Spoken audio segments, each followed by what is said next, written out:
اعوذ باللہ من الشیطان الرجیم بسم اللہ الرحمن الرحیم رب اشرح لی صدری ویسر لی امری واحلل عقدۃ من لسانی یفقہوا قولی۔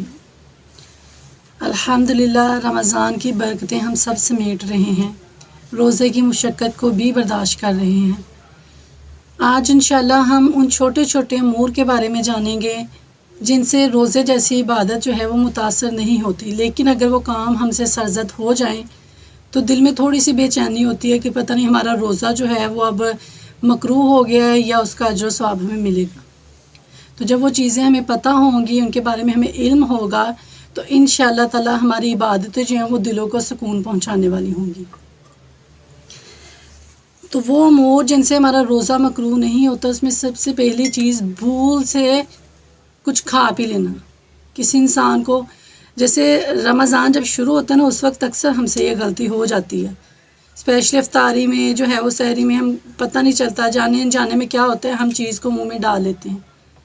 لیکن ایک ایمان والے انسان کی صفت کیا ہوتی ہے؟ وہ حلال چیز ہوتی ہے، میرے رب نے اس کو ہمارے لیے حلال کیا ہوتا ہے، لیکن جیسے ہی ہمیں پتہ چلتا ہے کہ ہمارا روزہ ہے، ہم فوراً سے اس کو اگل دیتے ہیں، باہر پھینک دیتے ہیں منہ سے۔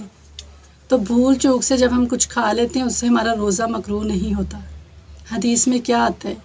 نبی صلی اللہ علیہ وسلم نے فرمایا، اگر کوئی انسان بھوک میں بھول چوک سے کچھ کھا پی لے تو وہ اپنے روزے کو پورا کرے، کیونکہ اس کو وہ اللہ نے کھلایا۔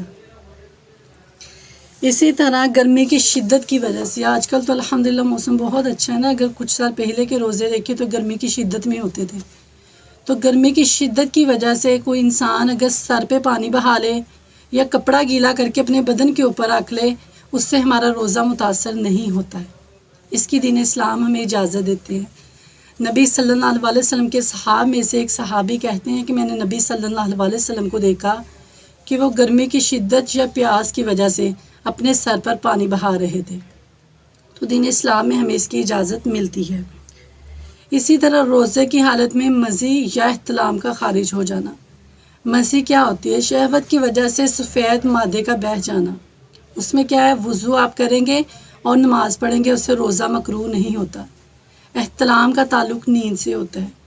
سوتے میں کوئی ایسا خواب دیکھ لینا یا جب آپ سو کر اٹھتے ہیں تو آپ کو سفید کلر کا جو پانی یا نمی محسوس ہوتی ہے، اس میں آپ پر غسل جو ہے وہ فرض ہو جائے گا، لیکن آپ کا روزہ جو ہے وہ مکروہ نہیں ہوگا۔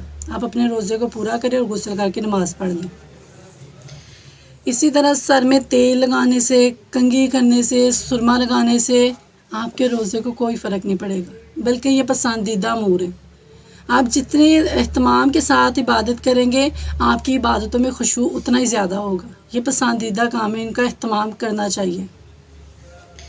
اسی طرح ہنڈیا کا ذائقہ چکھ لینے سے، اب ظاہری بات ہے ہم نے سارا دن جو ہے وہ بھوک برداشت کی ہوتی ہے، تو شام میں جب افطاری کے لیے ہم اہتمام کر رہے ہوتے ہیں نا، تو دل کر رہا ہوتا ہے جیسے ہی روزہ کھلے تو ہمیں ہماری من پسند چیز ملے اور وہ کھانے میں بھی اچھی لگے۔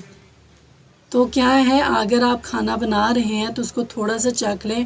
شرط کیا ہے کہ وہ ذائقہ آپ کے حلق کے اندر نہیں جانا چاہیے، اس کو فوراً سے جو ہے وہ سائڈ پہ تھوک دیں، آپ کلی کر دیں، اس کو نکال دیں، لیکن آپ ہنڈیا کا ذائقہ جو ہے وہ چکھ سکتے ہیں۔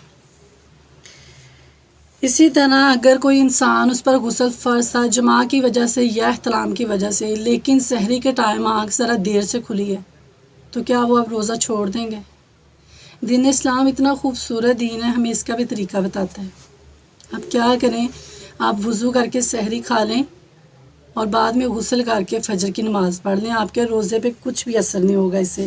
دین اسلام جو ہے وہ ہمیں ہر معاملے میں رخصت دیتا ہے۔ اسی طرح روزے کی حالت میں بیوی کا بوسہ لے لینا، اس سے آپ کا روزہ مکروہ نہیں ہوتا، شرط یہ ہے کہ اپنے جذبات پر قابو رکھا جائے۔ اس طرح اور بہت سارے چھوٹے چھوٹے ایسے کام ہوتے ہیں جن کا ہمیں روزے میں جب وہ ہم سے سرزد ہو جاتے ہیں تو دل میں ایک بے چینی سے محسوس کرتے ہیں۔